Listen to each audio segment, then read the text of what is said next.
Donc aujourd'hui, mon objectif, ça va être de vous parler du diagnostic et de l'analyse clinique des migrations dentaires et d'introduire la journée. Tous les conférenciers vous parleront après des traitements. Alors pour parler de diagnostic, il faut déjà qu'on soit d'accord sur ce que ça veut dire le diagnostic. Le diagnostic, c'est une détermination de la cause de la maladie. Alors on va faire quelques définitions, c'est pas très marrant, mais c'est très important, je pense, pour qu'on soit bien d'accord sur savoir de quoi on parle.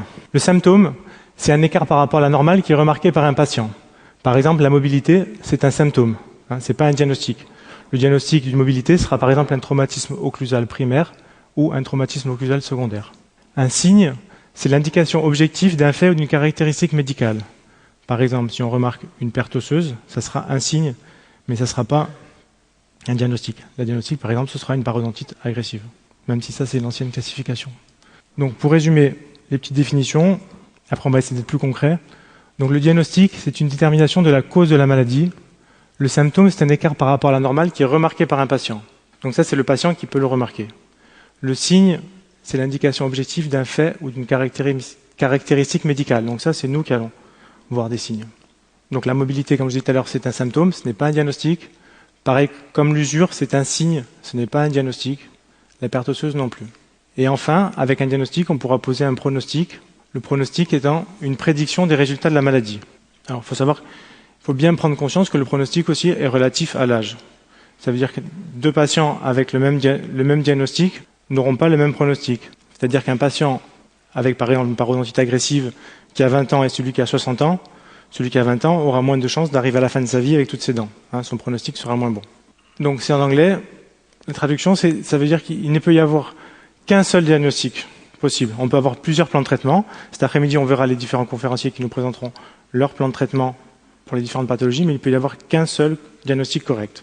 Donc, dans les migrations, on va différencier les migrations qui sont physiologiques des migrations qui sont pathologiques. Il y a des migrations qui sont physiologiques parce que les dents se déplacent tout au cours de la vie et vont se déplacer dans différentes directions. Donc, on va avoir une dérive mésiale, c'est-à-dire que les dents vont aller vers l'avant avec le temps. Donc c'est pour ça que les patients vont avoir des chevauchements au niveau des dents antérieures mandibulaires, par exemple. Ça, c'est pas à cause des dents de sagesse. C'est un mouvement qui est physiologique, une dérive mésiale des dents. C'est à cause de ça qu'on observe au niveau des couronnes sur implant. Quand on met un implant, on a une perte du point de contact mésial entre la couronne sur implant et la dent naturelle. Certaines études qui montrent jusqu'à un tiers des points de contact mésiaux perdus à 5 ans.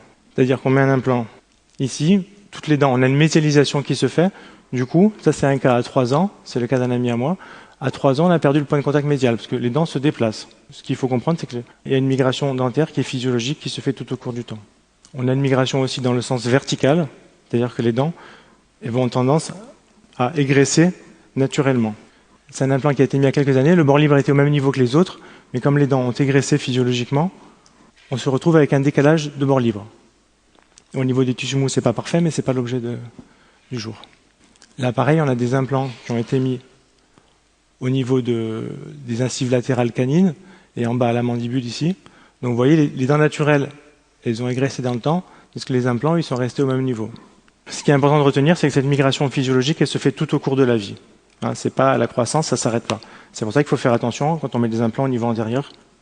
Même après la croissance, on va avoir une migration des dents naturelles. On peut se retrouver au bout de quelques années avec un décalage des niveaux. Et après, c'est très très compliqué à gérer. Donc les dents se déplacent tout au cours de la vie. La position des dents, elle est dictée par la position des tissus mous, les lèvres à l'extérieur, la langue à l'intérieur et les autres dents. Tout ça, c'est dans un équilibre dynamique. Et quand cet équilibre est rompu, on va avoir une migration qui va être pathologique. Donc encore une définition. Donc on va définir la migration pathologique d'une dent comme un changement de position qui va se produire lorsque l'équilibre des forces qui maintiennent une dent à sa place normale est rompu. Donc si la dent se déplace à un moment donné dans une position pathologique, c'est qu'il y a quelque chose qui ne va pas. Il va falloir trouver la cause maintenant. Donc deux facteurs vont jouer un rôle majeur dans l'apparition des migrations. Un, c'est la santé et la quantité de parodonte, c'est-à-dire qu'est-ce qui va tenir la dent dans l'os, si le parodonte est de bonne qualité. Et deux, c'est les forces qu'on va exercer sur ces dents-là, soit par les autres dents, soit par les tissus mous, et éventuellement par des choses extérieures, comme le patient va voir après, qui peut tenir des objets dans sa bouche, par exemple. Donc si on n'a pas assez de parodonte ou s'il y a trop de force, les dents vont bouger. Et on va avoir une migration. Donc la prévalence des migrations dentaires pathologiques chez le patient atteint de parodontite, on estime entre 30 et 50%. Donc la majorité des patients atteints de migration dentaire pathologique va présenter une combinaison de déplacements dentaires. Ça pourrait être des vestibuloversions, des apparitions de diastème, ce que le patient remarque le plus souvent, des rotations et ou des égressions. Alors, plusieurs facteurs ont été attribués à l'étiologie des migrations dentaires pathologiques. En premier, l'inflammation tissulaire. Alors, ça peut être une hyperplasie gingivale d'origine médicamenteuse. On va voir un exemple après, c'est pas la majorité des cas. Des facteurs occlusaux, des édentements non compensés ou certains comportements spécifiques. Par exemple, les patients qui mettent des stylos à la bouche ou qui appuient toute la journée dessus, ça peut au bout d'un moment faire bouger les dents. Donc ça, c'est pas un cas à moi, c'est un cas que j'ai récupéré sur un article.